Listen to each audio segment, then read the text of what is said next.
নাটোরের বড়াই গ্রামে ট্রাকের সঙ্গে মাইক্রোবাসের মুখোমুখি সংঘর্ষের ঘটনা ঘটেছে। এতে দুমড়ে মুচড়ে যায় মাইক্রোবাসটি এবং ট্রাকের সামনের কিছু অংশ ক্ষতিগ্রস্ত হয়। এই ঘটনায় ঘটনাস্থলে মারা যান মাইক্রোবাসের বেশ কয়েকজন যাত্রী।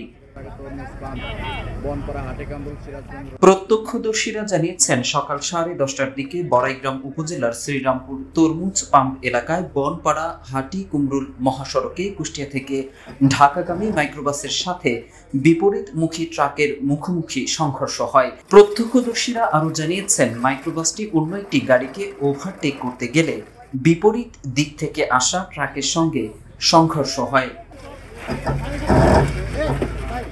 এদিকে সংঘর্ষে ঘটনাস্থলেই মাইক্রোবাসের 4 নারী সহ মোট 5 জন মারা গেছেন।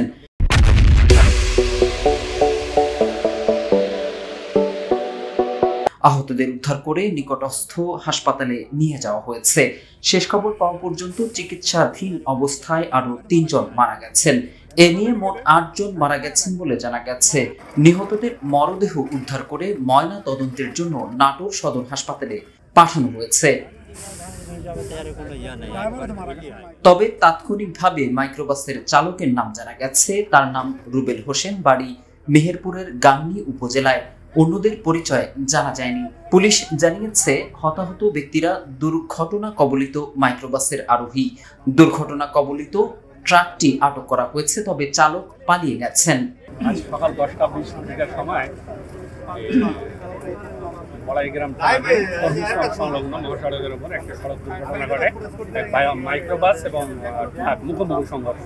মাইক্রোবাসটি নাটোরের দিক থেকে ঢাকামুখী, ঢাকার দিক থেকে একটা নাটোরমুখী ট্রাক, এদের মধ্যে সংঘর্ষটা হয়। মাইক্রোবাসের যাত্রী ঘটনাস্থলেই 5 জন মারা যায়, তার মধ্যে 4 জন মহিলা, 1 জন পুরুষ।